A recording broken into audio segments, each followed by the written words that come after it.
Nagmahal, nasaktan, gumastos pa. Ngayon, ang tanong, sisingilin mo ba ang jowa mo o hindi? Yan ang pag-uusapan natin sa araw na ito.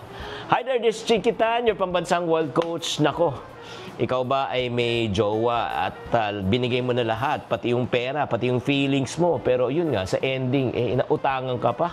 Oo, di ba? Pwede ko bang singilin ang mga ginastos ko at ang utang niya? Okay, ito yung katotohanan. Straight talk muna tayo. Number 1, gastos sa relasyon ay hindi investment. Okay?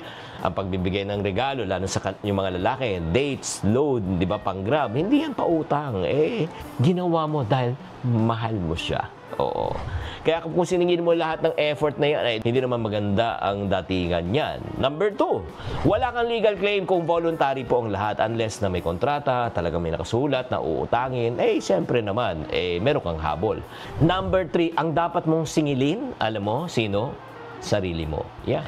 Singilin mo yung sarili mo sa leksyon na matutunan mo. O, bakit ka nag-all out, di ba? Nagkulang ba kayo sa boundaries?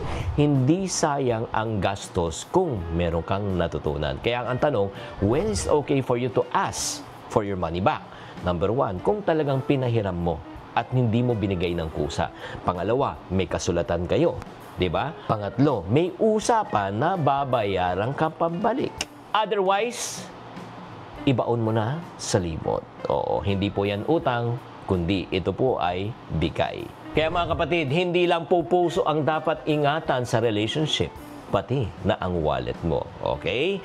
Kaya nga, ingat-ingat sa mga nagmamahal dyan.